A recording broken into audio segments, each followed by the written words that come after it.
Assalamualaikum warahmatullahi wabarakatuh. Salam sejahtera bagi kita semua.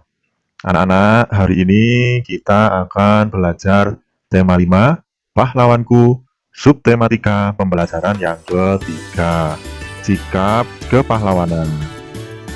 Anak-anak, setelah mengetahui perjuangan para pahlawan, sikap apakah yang dapat kalian tiru dari mereka? Apakah sikap kepahlawanan itu hanya ditunjukkan pada masa perjuangan melawan penjajah saja? Adakah tokoh-tokoh pada masa sekarang yang tindakannya mencerminkan sikap kepahlawanan? Ayo anak-anak, kita mencari tahu bersama ya. Masih ingatkah kalian dengan perjuangan para tokoh pada masa kerajaan Hindu, Buddha, Islam, dan masa penjajahan? Bagaimana sikap kepahlawanan yang mereka miliki? Bagaimana juga pengaruh sikap kepahlawanan mereka terhadap masyarakat di sekitarmu? Ayo kita buat urutan atau lini masa perjuangan dan sikap kepahlawanan mereka. Nah, ini pada masa Hindu, yaitu rajanya adalah Raja Purnawarman, mempunyai sikap kepahlawanan antara lain mencintai rakyat, berani melawan perompak. Nah, sekarang yang berikutnya pada masa Buddha, yaitu sekitar 1850 Masehi. Rajanya adalah Raja Bala Putra Dewa. Sikap kepahlawanannya antara lain membangun armada yang kuat, membangun ekonomi di kerajaan Sriwijaya. Sekarang yang berikutnya adalah masa Islam, yaitu sekitar 1653 Masehi ya. Itu sultannya adalah Sultan Hasanuddin. Sikap kepahlawanannya adalah berani dan gigih melawan Belanda, terus arif dan bijaksana. Yang terakhir adalah masa penjajahan, yaitu sekitar 1945 Masehi. Itu tokoh pahlawannya adalah Insinyur Soekarno.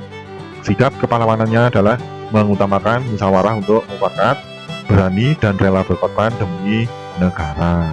Nah, itu tadi urutan-urutan atau lini masa perjuangan dan sikap kepahlawanan dari mulai masa Hindu sampai masa penjajahan.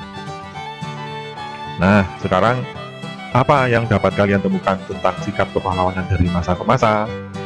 Jawabannya adalah sikap kepahlawanan dari masa ke masa memiliki ya perbedaan sesuai tantangan zaman, namun ada pula persamaannya. Jadi memiliki perbedaan, tapi juga ada persamaannya. Nah, apakah ada persamaan dan perbedaan?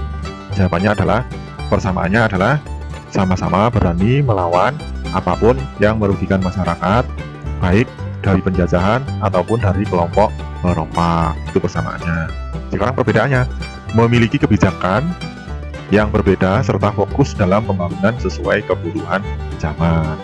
Jadi itu persamaan dan perbedaan dari sikap kepahlawanan mulai dari zaman Hindu sampai penjajahan ya. Itu tadi. Sekarang sikap kepahlawanan yang bisa kamu temukan di lingkunganmu. Kamu bisa belajar tentang sikap kepahlawanan dari kisah seorang penjaga pintu perlintasan kereta api. Ini ada sebuah cerita ya. Judulnya adalah Pahlawan Tanpa Tanda Jasa. Gimin tinggal di desa Lembah Apang, Karawang. Pekerjaannya sangat mulia. Banyak orang yang telah ia selamatkan. Namun demikian, banyak orang yang tidak peduli terhadap pekerjaan yang ia lakukan. Tidak ada ucapan terima kasih yang diberikan kepadanya. Pendapatannya sangat kecil dan tentunya kurang untuk memenuhi kebutuhan keluarganya. Jam istirahatnya tidak menentu. Bahkan suatu saat, ia tidak bisa menikmati makan siangnya karena tiba-tiba ada pekerjaan yang harus ia lakukan. Hari raya pun terkadang ia harus masuk untuk bekerja. Namun, Gimin tetap berusaha untuk bekerja sepenuh hati. Gimin sangat mencintai pekerjaannya. Ia sudah melakukan pekerjaannya hampir 30 tahun lamanya. Apa sebenarnya pekerjaan Gimin? Mengapa ia sangat senang dengan pekerjaannya? Gimin adalah seorang penjaga pintu perlintasan kereta api. Ia sangat bangga dengan pekerjaan yang ia lakukan, karena ia bisa menyelamatkan banyak orang, mulai dari pejalan kaki, pengguna sepeda motor, penumpang mobil, atau pengguna kendaraan lainnya. Panas terik atau guyuran air hujan tidak pernah ia pedulikan. Begitu juga dengan suara bising kendaraan. Ia tidak pernah terganggu dengan semua itu. Bahkan umpatan dari mereka yang marah karena Gimin menutup pintu rel ia abaikan. Di dalam pikirannya yang ada hanyalah usaha untuk menyelamatkan orang-orang. Itu tadi sepenggal kisah tentang penjaga pintu perlintasan kereta api yang bernama Pak Gimin ya.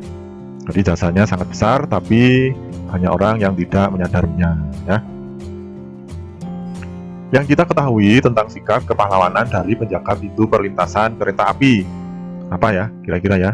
Yang pertama yaitu bertanggung jawab ya, yang kedua sabar, gigih, dan bekerja keras. Menjadi penjaga pintu perlintasan kereta api yang bertanggung jawab adalah salah satu cerminan sikap kepahlawanan. Jadi pekerjaan Pak Gimin itu juga termasuk cerminan sikap kepahlawanan ya, yaitu bertanggung jawab, sabar, gigih, dan bekerja keras. Itu ya anak-anak. Nah, dari bacaan di atas kita dapat memperoleh informasi sebagai berikut. Yang pertama, Gimin adalah seorang penjaga pintu rel kereta api. Sebagai penjaga rel kereta api, ia bisa menyelamatkan banyak orang, mulai dari pejalan kaki, pengguna sepeda motor, penumpang mobil, atau pengguna kendaraan lainnya. Yang kedua, jika tidak ada Pak Gimin dan teman-temannya, tentunya keadaan lalu lintas akan menjadi kacau dan mungkin sering terjadi kecelakaan.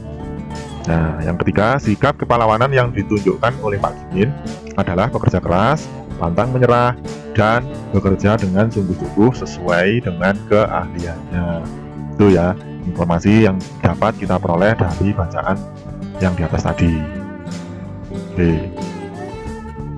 Sikap kepahlawanan pun dimiliki oleh mereka yang bekerja di kapal selam. Jadi selain penjaga perlintasan kereta api yang bekerja di kapal selam juga memiliki sikap kepahlawanan ya. Mereka menjaga perairan Indonesia tetap terjaga dari gangguan orang-orang yang tidak bertanggung jawab. Biasanya kapal selam menggunakan sebuah jendela ya, yang membantunya melihat keadaan sekeliling ya. Jendela ini berfungsi seperti mata pengintip ya. Jendela pada kapal selam ini disebut periskop ya. Periskop bisa kita buat secara sederhana dengan menggunakan bahan-bahan yang ada. Ayo kita membuat periskop bersama-sama. Jadi kapal selam itu mempunyai alat yang disebut periskop. Alat periskop ini fungsinya untuk melihat keadaan di sekelilingnya atau sekeliling kapal selam tadi ya. Nah, sekarang kita akan mencoba membuat periskop dengan peralatan yang ada ya. Nah, langkah-langkah atau alat dan bahan untuk membuat periskop adalah sebagai berikut. Yang pertama, kalian siapkan kardus bekas ya. Berikutnya cermin datar 2 buah dengan ukuran yang sama. Lem atau selotip, kalian bisa menggunakan lem tembak juga bisa ya. Busur derajat, gunting, kertas biasa atau kertas koran atau kertas pembungkus kado. Itu tadi alat dan bahannya. Sekarang cara pembuatannya atau prosedur pembuatannya. Yang pertama, bentuklah kardus bekas ya menjadi sebuah balok dengan ukuran tinggi antara 30 sampai 50 cm. Panjang dan lebar masing-masing ya. Buatlah lubang pada bagian sisi AB dan lubangi pada sisi bidang EF ya, dengan ukuran lubang yang sesuai dengan besarnya cermin. Lalu rekatkan cermin di masing-masing tadi ya lubang ya, dengan posisi seperti pada gambarnya dari slide berikutnya ya. Pastikan cermin saling berhadapan. Posisi cermin dengan kemiringan masing-masing 45 derajat. Ini 45 derajat ya, ini nolnya harusnya kecil ya di sini. Itu ya caranya seperti itu. Dan gambarnya kemungkinan seperti ini. Jadi yang warna oranye ini adalah lubang dari dekat titik A, ini kalian lubangi. Yang berikutnya adalah dekat titik F. Nah, ini juga sama, kalian lubangi. Sinar melalui lubang atas ini. Nah, ini adalah pantulan melalui lubang bawah. Nah, terus ini yang miring ini adalah cermin menghadap ke atas ya. Nah, di sini sudutnya adalah 45. Jadi kalian bisa menggunakan busur untuk mengukur sudutnya biar 45 derajat. Nah, ini cermin menghadap ke bawah. Jadi yang sini menghadap ke bawah, yang sini menghadap ke atas. Nah, jadi posisi mata ada di sini. Ini adalah ilustrasi mata ya. Jadi posisinya di sini, Terus ini melihat ke sini dan nanti akan dipantulkan ke sini dan akan dipantulkan ke sana. Nah, tuh. Jadi kurang lebih seperti itu gambar dari periskop yang kalian buat. Demikian tadi anak-anak pembahasan tema 5 pahlawanku, subtema 3 pembelajaran yang ketiga, sikap kepahlawanan. Dan saya akhiri, wassalamualaikum warahmatullahi wabarakatuh.